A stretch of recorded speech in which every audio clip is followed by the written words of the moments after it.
Your story is not about the cards that were randomly given to you. I believe your story is about what you do with the cards that life gave you. Today I ran into this woman who did a kind thing for me, and I thanked her and I told her it reminds me of the conversations I have with my sons that you never know how your behavior impacts others. Whether it's you doing something nice for a stranger or even just reacting out of anger because you're in a challenging situation with someone. You just never know how it impacts someone's day or even life. So when you have the choice, I tell them that try to be kind and try to do the right thing and try to think of others. And as we were talking about this, she was like, yeah, that's called karma. And I believe in that too.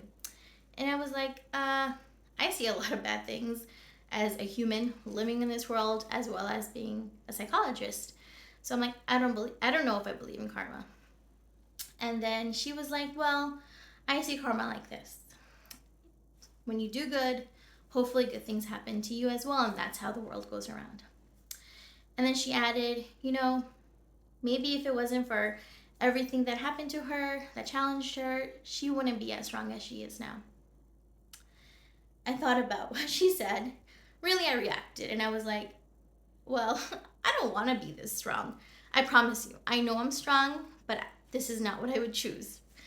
And since that moment, this conversation has stayed with me.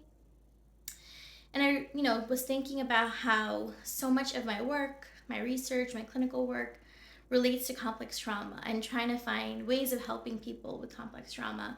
And my work's a little bit different than more traditional complex trauma treatment because a lot of traditional treatment is about like processing memories and reducing symptomology, while my work is really focused on how do we help people build joy and meaning in their lives, right? How do we help people take control over their lives? So this conversation made me think that maybe if it wasn't for everything I, have been through, then maybe I wouldn't be here coming up with my program, helping myself and, helping others. So though my life might not look like I wished it had, maybe I wasn't given the cards that I wished I had, but maybe those cards were important because those cards brought me to doing the work that I do. So for one of the first times in my entire life, I was super, super grateful for the cards I was given.